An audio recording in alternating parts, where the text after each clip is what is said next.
Muy buenos días, hermanos de la Iglesia Alianza de Chuao y todos nuestros amigos que están conectados por medio de YouTube con este servicio de adoración a Dios. Sean todos bienvenidos. Estamos en la serie que hemos llamado El secreto de la felicidad, basada en las bienaventuranzas, enseñadas por Jesús a sus seguidores, las cuales describen 8 marcas distintivas del carácter del cristiano. Hoy nos toca la 4ª bienaventuranza, la cual se encuentra en Mateo capítulo 5, versículo 6, y dice: Bienaventurados los que tienen hambre y sed de justicia, porque ellos serán saciados. El título del mensaje es Felicidad en la justicia. Es interesante que Jesús usa una metáfora que es muy vívida para nosotros. Nos habla del hambre y de la sed, las cuales tienen que ver con 2 necesidades vitales para nuestra supervivencia, como lo son el agua y el alimento. Y Jesús asocia este concepto del hambre y de la sed con la justicia. Cuando mencionamos la palabra justicia, surgen muchas ideas en la mente. Para algunos es pensar en igualdad de oportunidades. Para otros tiene que ver con castigo para los criminales. Para otros tiene que ver con leyes, etc. Pero, ¿qué es la justicia? La palabra que se usa en el griego, el idioma original del Nuevo Testamento, significa equidad en el carácter y los actos, rectitud. Podríamos parafrasear y decir que justicia es el actuar rectamente en nuestras vidas y en nuestras relaciones en el mundo que nos rodea. En Mateo 6, versículo 33, Jesús dijo: Mas buscad primeramente el reino de Dios y su justicia, y todas estas cosas os serán añadidas. Vamos a ver hoy 3 facetas de la justicia relacionadas al reino de Dios que deben estar presentes en nuestra vida. La primera faceta de la justicia que trae el reino de Dios, que debe ser hambre y sed en nosotros, es la justicia social. Las injusticias en el mundo se han manifestado de muchas maneras a lo largo de la historia. La esclavitud, la opresión, las desigualdades sociales, los abusos de poder, las leyes injustas, etc. En la Biblia encontramos siempre a Dios preocupado, interesado por la justicia en la sociedad. Dios no es ajeno al clamor por la justicia. Dios no es ajeno al clamor de los oprimidos. Un ejemplo de esto lo encontramos en el pueblo de Israel, el cual, estando en Egipto, sufrió las injusticias de la opresión y de la esclavitud.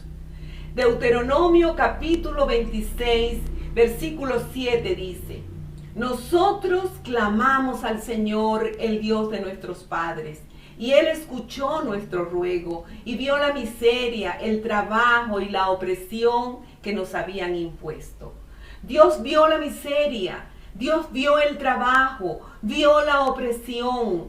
Dios actuó en la historia del pueblo de Israel. Todos conocemos el hecho portentoso de la liberación del pueblo de la esclavitud en Egipto a través de Moisés, mostrándonos que Dios no está ajeno al sufrimiento, ni a la opresión, ni a la injusticia.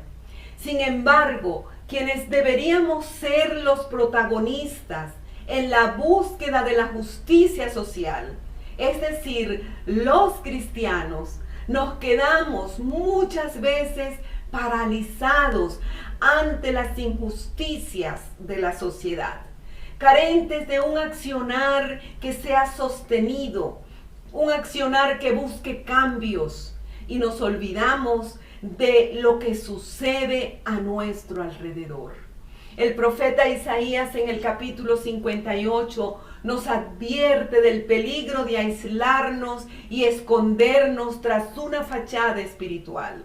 En los versículos 6 al 8 dice: el ayuno que he escogido no es más bien romper las cadenas de injusticia y desatar las correas del yugo, poner en libertad a los oprimidos y romper toda atadura.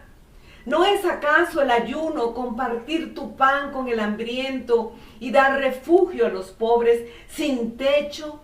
¿Vestir al desnudo y no dejar de lado a tus semejantes? Si así procedes, tu luz despuntará como la aurora y al instante llegará tu sanidad. Tu justicia te abrirá el camino y la gloria del Señor te seguirá. Hermanos, qué tremendo desafío es romper las cadenas de injusticia. Esto significa actuar, significa ser agentes de cambio donde estemos.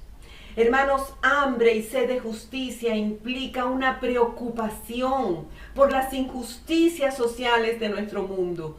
Implica un compromiso a luchar por ellas.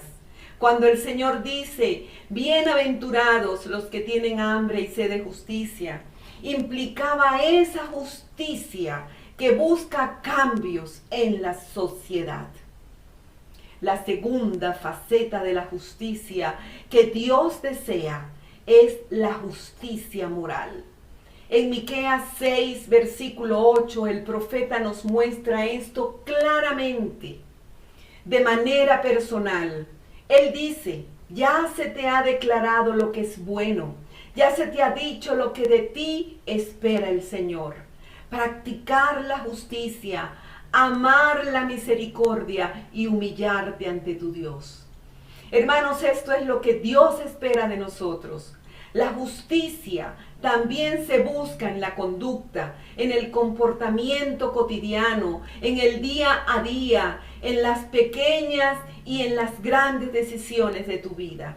La justicia de Dios hacia nosotros nos demanda andar en rectitud, nos demanda integridad. En el Nuevo Testamento el apóstol Pedro entiende claramente este concepto. En Hechos 10, versículos 34 y 35, él dice: en verdad comprendo ahora que Dios no hace acepción de personas, sino que a Él le agrada todo aquel que le teme y hace justicia, sea de la nación que sea. Hermanos amados, Dios se agrada de aquellos que les rinden sus vidas en un temor reverente y se disponen a vivir vidas justas, vidas de rectitud, vidas santas. Dios desea que sus hijos seamos hombres y mujeres que mostremos la justicia en todas las áreas de nuestra vida. El mensaje del reino de los cielos implica el anuncio de la justicia moral. Sin embargo, muchos cristianos quieren un cristianismo romántico, con lindos mensajes, canciones hermosas, pero cuando escuchan el mensaje de la justicia que debe afectar la conducta en la vida diaria, se espantan, porque quieren un cristianismo cómodo, un cristianismo sin compromiso. Hermanos, el mensaje de Jesús fue el de manifestar la justicia en el día a día de nuestras vidas, mostrando un cristianismo auténtico. En Mateo capítulo 5, versículo 20, el Señor Jesús dice: yo les digo que si la justicia de ustedes no es mayor que la de los escribas y los fariseos, ustedes no entrarán en el reino de los cielos. Los escribas y fariseos tenían la justicia como un legalismo, como un cumplimiento frío de leyes religiosas. En cambio, Jesús está enseñando una justicia mayor, una justicia que tiene su origen en el corazón del ser humano. Por eso Jesús nos habla de hambre y sed, porque debe ser un anhelo constante que fluye de nuestro interior. El cristiano que tiene hambre y sed de justicia es aquel que desea ser libre de toda contaminación del pecado. Jesús lleva la ley a un nivel más profundo. Jesús lleva la justicia a un nivel moral, a un nivel ético que debe brotar del corazón. Es allí donde podemos ver que la justicia es mayor que este legalismo que tenían los religiosos. La justicia de Dios no es solo cumplir las normas en el exterior, es cumplirlas en el corazón. Es necesario preguntarnos, ¿cómo está mi corazón frente a la justicia de Dios? Hermanos, necesitamos cumplir la justicia en todos los ámbitos de nuestra vida diaria, en los negocios, en nuestro trato con los demás, en nuestro hogar. No podemos quedarnos en las generalidades, en conceptos vagos. Tenemos que decidirnos a llevar el reino de Dios a nuestra vida diaria. Solo así podremos cumplir nuestro rol de ser sal y luz en nuestra sociedad. Hay un tercer enfoque en la justicia y es la justicia legal. Tener hambre y sed de justicia es reconocer que se tiene una necesidad profunda de Dios. Es reconocer que se está mal y se puede morir. ¿Qué significa esto? Significa que cuando alguien quebranta la ley, merece el castigo. La Biblia enseña con claridad que nosotros hemos quebrantado la ley de Dios y enseña que la paga del pecado es muerte. Esto significa que siendo seres pecadores merecemos la muerte. Merecemos vivir separados de Dios eternamente. Cuando un asesino es llevado a juicio, demandamos el peso de la ley sobre él. Este mismo concepto nos lleva a entender que frente a Dios todos nosotros somos culpables. Merecemos el peso de la ley. Dios exige una justicia absoluta.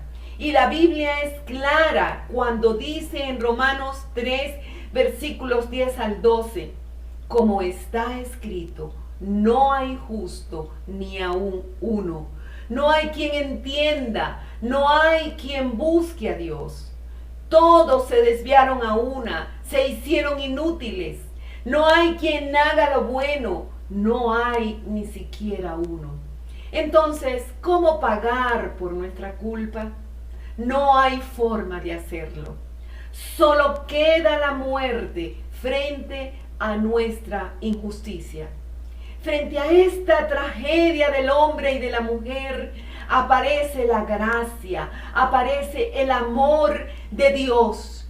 Dios nos da una palabra hermosa en las Escrituras que brilla con la gloria, la gracia y el amor de Dios. Esa palabra, ¿sabes cuál es? Salvación. Cuando el Señor Jesús desde la cruz clamó a gran voz, Dios mío, ¿por qué me has desamparado?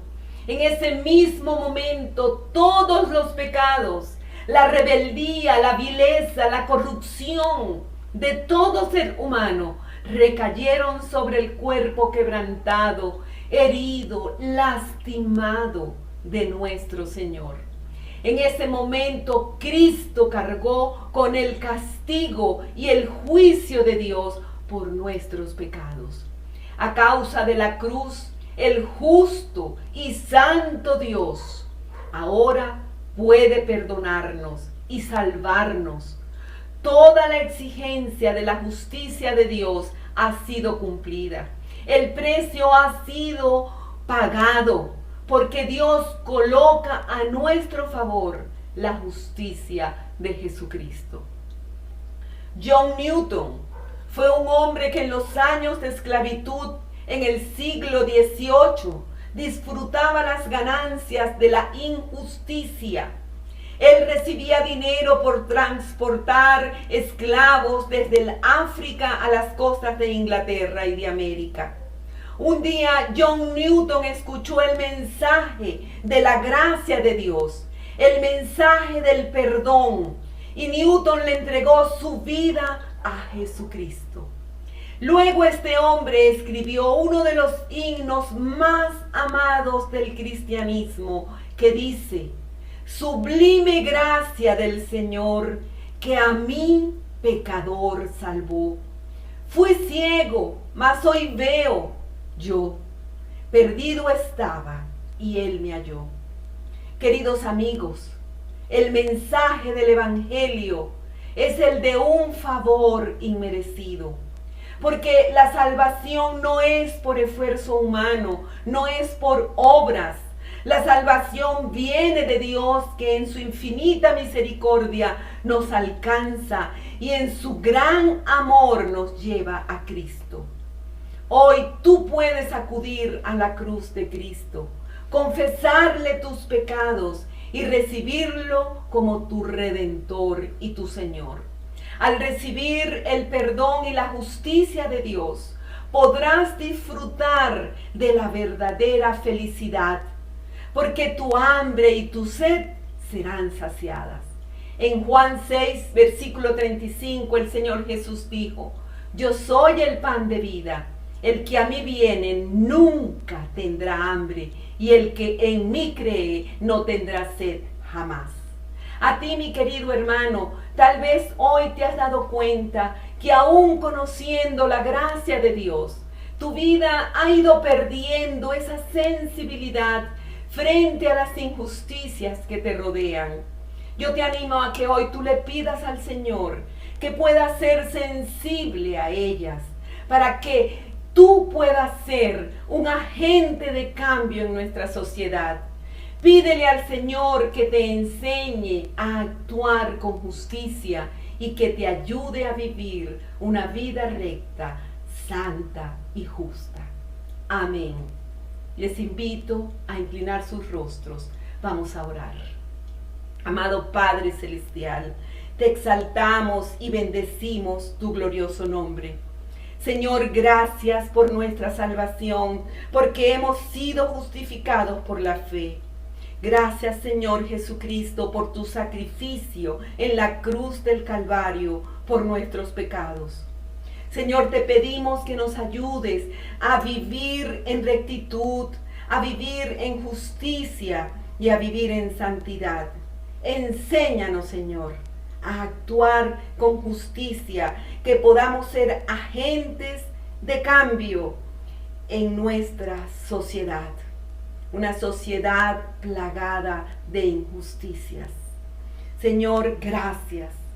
Gracias porque tú nos has justificado. Oramos en el precioso nombre de nuestro Señor Jesucristo. Amén y amén.